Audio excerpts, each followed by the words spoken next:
One of the most talked about players in college football for this upcoming season has to be Shedeur Sanders. I mean, the hype coming in from Coach Prime is absolutely unbelievable, and I cannot ignore it any longer. Shedeur Sanders is guaranteeing that his son will be a top 5 pick in next year's NFL draft, and that there's no quarterback more talented than Shedeur. There's no player more talented than Shedeur. No quarterback is more NFL ready. I mean, Shedeur should just be the number 1 overall pick, and that should be the end of discussion, but there are people that disagree with him on Twitter, and he claps back at them. And don't get me wrong, Shedeur had a pretty solid year stats-wise, throwing for around 3,200 yards, 27 touchdowns, just 3 interceptions in the process. And with those numbers, you might ask yourself, well, why didn't Shedeur go to the NFL this year? Why didn't he test the NFL? Because those are NFL numbers. And to that I say, look at the roster, look at the team perception, look at the perception of Shedeur Sanders himself. I mean, the morale was super low by the end of last year. Colorado was the most hyped team in America for about 4 weeks until they played Oregon and got humbled real quick, 42-6. And after that game, Colorado's hype fell off. They became one of the laughingstocks of the college football landscape. I mean, they were made fun of. Shedeur Sanders was clowned weekly. They finished the year 4-8. Shedeur Sanders never really wavered, though, and that made him one of the most controversial figures in football. And what makes him so controversial is that when people disagree with him, he directs them full on. Like, he doesn't just make a side social media post, like making a reference to something that happened. No, he like tags the person, goes right at their throat, and in turn, that makes Shedeur a controversial figure.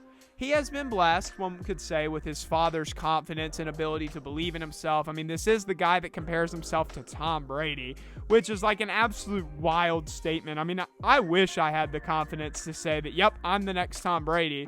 I mean, like, I agree with Pro Football Network analyst Ian Cummings in saying that Shedeur certainly shows a lot of similarities to like a Geno Smith, who, don't get it twisted, is a really good starter. I mean, he just got a huge bag. He just got a huge extension. He's one of the most likable guys in the game. He's a great starter, but he's not Tom Brady. To say that Shedeur Sanders is the next Tom Brady without even watching him play at the NFL level, that just shouldn't happen. Shedeur has a lot of pressure on him for next year, and a lot of it is self-inflicted, but other people want to see him fail, people want to see him struggle, and some want him to never play a down of NFL football or get to the NFL football level and just crumble. I mean, this is a do-or-die year. I don't think people really understand just how critical this year is for Shedeur Sanders, Shedeur Sanders, and really Colorado as a program.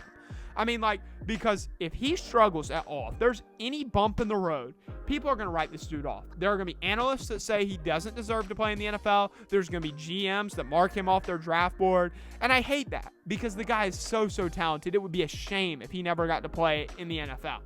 I mean, I believe he has first-round talent. I think he's got everything he needs to be a first-round pick. His potential is through the roof. I mean, the sky's the limit for this guy. He's mobile. He's got a cannon for an arm. He's accurate. He's got the body. I mean, he's 6'2", 230 pounds. He's a great leader. Shedeur is one of my favorite players in college football. I love him. I mean, I think he's great. I want him to succeed. I want him to be able to play on Sundays. But here's what has to happen. There's a few things.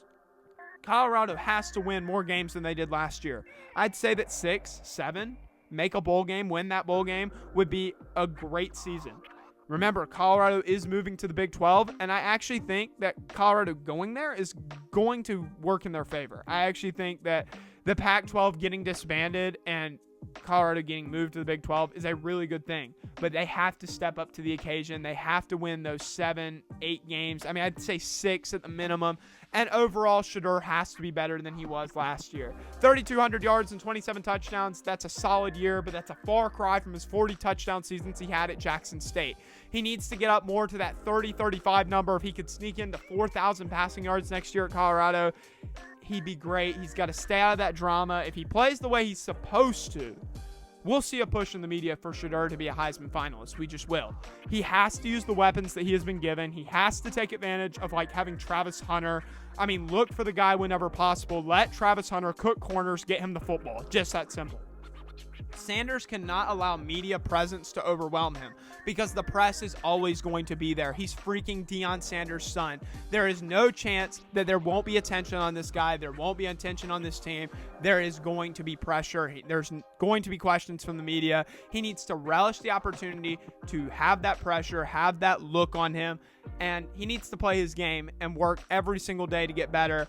I mean, if he can do those things, I think he'll be successful this year. I think we will be talking about him next draft season, the next draft cycle. I believe we might be talking about him if he does those things. I really hope nothing but the best for him, and I really want to see him succeed.